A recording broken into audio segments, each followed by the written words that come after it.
کے بعد بھی اس کا ثواب اس کو ملتا ہے. اول صالح یدعو لہ، یہی میرے تقریر کا پوائنٹ ہے، مقصد ہے. یا نیک لڑکا آدمی چھوڑ کر جائے، یا کوئی خاتون نیک اولاد چھوڑ کر جائے اور وہ نیک لڑکا اس ماں باپ کے لیے دعا کرے، تو بچوں کی دعاؤں کا پھل موت کے بعد بھی ملے گا. اگر آپ نے بچوں کی صحیح تربیت کی ہے، صحیح رہنمائی کی ہے، قرآن کا حافظ بنا دیا، تو بچوں کے والدین کو تاج پہنایا جائے گا. یہ بچوں حافظوں کی برکت ہے. تو آپ نے لڑکے کو دیندار بنا دیا، وہ نماز پڑھے گا تب تو آپ کے لیے دعا کرے گا، وہ سورہ فاتحہ اسے یاد ہوگی، دعائیں یاد ہوں گی، دیندار ہوگا تب تو وہ آپ کے لیے دعائیں کرے گا. تو نیک اولاد چھوڑ کر انسان گیا تو موت کے بعد بھی اس کا رزلٹ اور ثواب اس کو ملتا رہے گا. اگر آپ نے نیک نہیں بنایا، لیفٹ رائٹ آپ کا بچہ کر رہا ہے، رات رات میں شب قدر ہے، جاگنے کے بجائے سو رہا ہے، گلیوں میں گیم کھیل رہا ہے، گھوم رہا ہے، لڑائی جھگڑا کر رہا ہے، تو اس کا وبال آپ کے سر پہ جائے. لیکن آپ نے اپنی اولاد کو نیک بنا دیا تو سمجھ لیجیے موت کے بعد جب بھی وہ دعائیں کریں گے ان کی دعاؤں کا پھل انسان کو ملے گا. تو کتنی بڑی خوش نصیبی ہے کہ ہم اپنے بچوں کی صحیح تربیت اگر کر لے جائیں، صحیح رہنمائی ان کی کر لے جائیں، اسلامی سانچے میں ان کو ڈھال لے جائیں، تو موت کے بعد بھی وہ ہمارے لیے ثواب کا ذریعہ بنیں گے اور ہمارے نیک اعمال میں اضافے کا ذریعہ بنیں گے. ایک حدیث میں آتا ہے جنت میں والدین کے مقام و مرتبے کو بڑھا دیا جاتا ہے. تو والدین پوچھتے ہیں کہ ہمارا مقام کیوں بڑھ گیا، ہم آگے کیوں چلے گئے، اب ہم کیوں ہو گئے آگے کیوں چلے گئے، اب گریڈ ہم کیوں ہو گئے، ہمارا مقام و مرتبہ کیوں بڑھ گیا. تو اس سے کہا جاتا ہے، وہ والدین سے کہا جاتا ہے تمہارے بچوں نے تمہارے لیے دعائیں کی ہے، انہیں کی دعاؤں کی برکت سے اللہ نے تمہارے مقام و مرتبے میں اضافہ کر دیا. تو ان احادیث مبارکہ سے یہ بات ثابت ہوتی ہے کہ ہم نے اپنے بچوں کی صحیح تربیت کی ہے. ہماری موت کے بعد بچے اگر ہمارے لیے دعائیں کریں گے تو اس کا رزلٹ اور ثواب ہمیں ملتا ہے.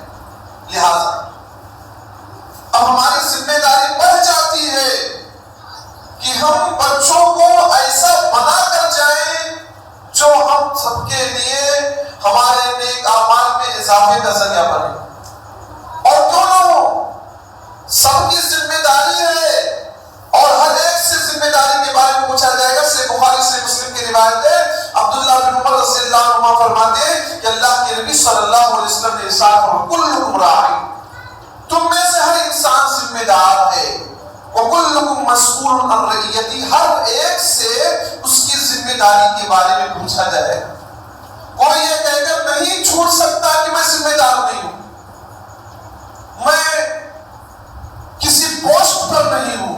ہر آدمی ذمہ دار ہے، ہر عورت ذمہ دار ہے، اور ہر مرد سے ہر عورت سے اس کی ذمہ داری کے بارے میں قیامت کے دن پوچھا جائے گا.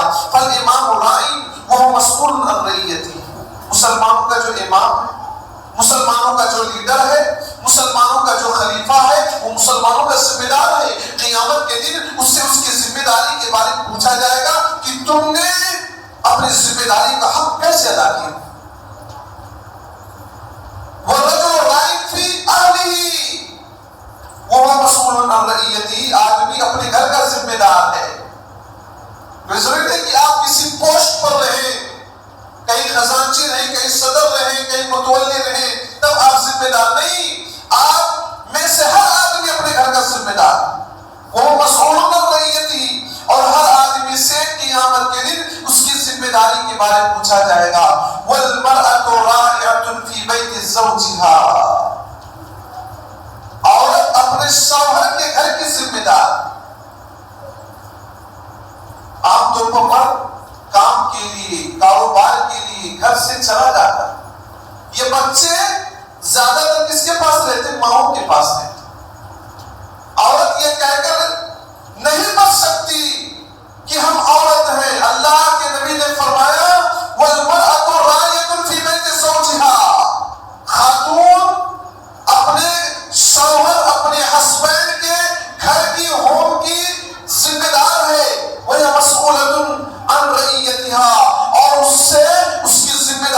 بارے میں پوچھا جائے گا کہ بچوں پر بچیوں کی تم نے کیسے تربیت کی؟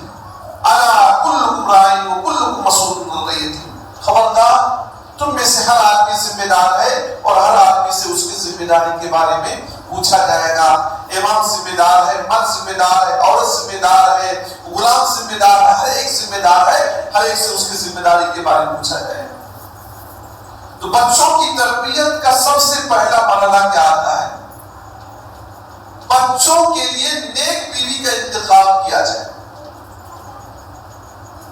یہ کہہ سکتے ہیں کہ اپنے گھر میں نیک بہو لایا جائے، صالح خاتون کو اپنے گھر کی بہو بنایا جائے۔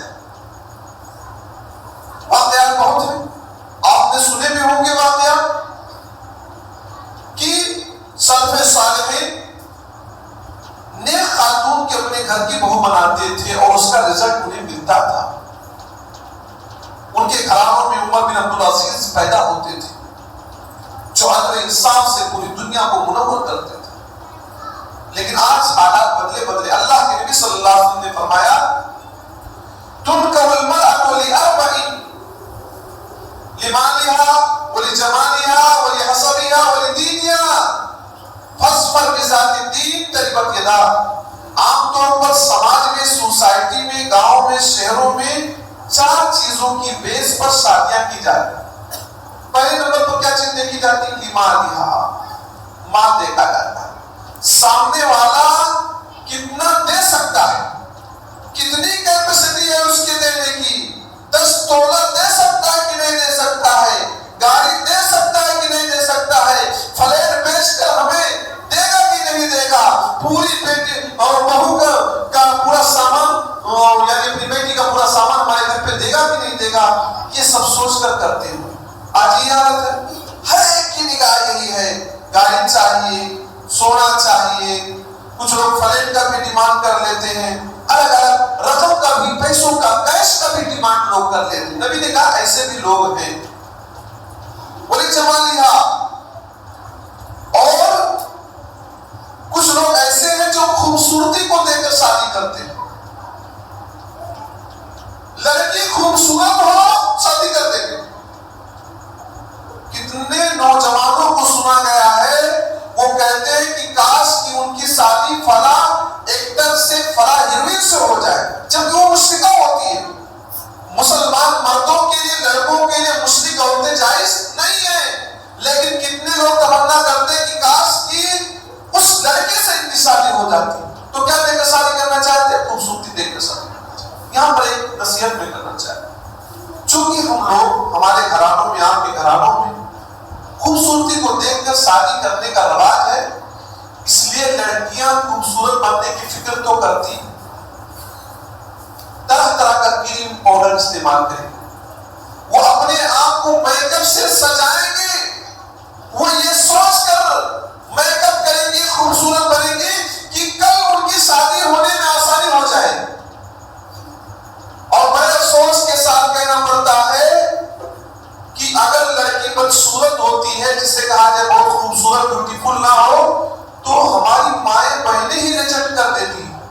اور کبھی کبھار ایسا بھی دیکھا جاتا ہے ریجیکٹ کرنے والی اور اس سے زیادہ کالی ہوتی، اس سے زیادہ بدصورت ہوتی ہے، پھر بھی یہ کہہ کر ریجیکٹ کر دیتی ہے کہ یہ ہمارے گھر کی بہو بننے کی لائق نہیں ہے۔ اللہ نے فرمایا وَلَقَدْ خَلَقْنَا الْإِنسَانَ فِي أَحْسَنِ تَقْوِيمٍ، ہم نے انسان کو سب سے بہترین سانچے میں ڈھالا ہے، سب سے بہترین سانچہ انسانوں کا اللہ نے بنایا ہے، لیکن عورتیں ہی عورتوں کی دشمن ہیں۔ ایک عورت جو خود کالی ہوتی ہے، بلیک ہوتی ہے، وہ یہ کہہ کر رشتہ کینسل کر دیتی ہے کہ لڑکی سانولی ہے، کالے کلر کی ہے، یہ نہیں چلے۔ نبی نے فرمایا تھا کچھ ایسے بھی لوگ ہیں، اور بھی ایسے لوگ پائے جاتے ہیں، بہت بڑا ظلم، بہت بڑا انیائے ہے، بہت بڑا جرم، بہت بڑا گناہ ہے۔ اور کچھ لوگ وَلِحَسَبِهَا، حسب اور نسب دیکھ کر شادی کی جاتی ہے، خاندان کو دیکھ کر شادی کی جاتی ہے کہ اس خاندان کا تو شادی کریں گے، نیک لڑکی پڑوس میں رہتی ہے، اسے شادی نہیں کریں گے کیونکہ ان کے خاندان کی نہیں ہے۔ فلاں خاندان کی نہیں ہے. قبیلے کا ایسے بھی لوگ پائے جاتے ہیں. عرب کے اندر یہ رواج بہت ہے. عرب کے اندر یہ رواج بہت ہے. یہودی زیادہ مال دیکھ کر شادی کرتے ہیں, نصارہ خوبصورتی دیکھ کر شادی کرتے ہیں, اور عرب والے حسب و نسب دیکھ کر شادی کرتے ہیں. لیکن نبی نے فرمایا دین, ہاں, اور دین دیکھ کر بھی شادی کی جاتی ہے. فَاصْبِرْ بِذَاتِ الدِّينِ تَرِبَتْ يَدَاكَ. اے نوجوان, تو دیندار لڑکی سے شادی کرو, تیری دنیا میں بچ جائے گی, عقبہ بھی سنور جائے گی. تو دنیا میں بھی کامیاب ہوگا, آخرت میں بھی کامیاب ہوگا. تربت یداک, تیرے ہاتھ خاک آلود ہو جائیں. یہ ایسی بددعا ہے جو ہونے کو طلب نہیں کیا جاتا. اسے کہیں کہیں کی لینگویج ہوتی ہے اور مطلوب نہیں ہوتا کہ اس کے ہاتھ خاک آلود ہو جائے.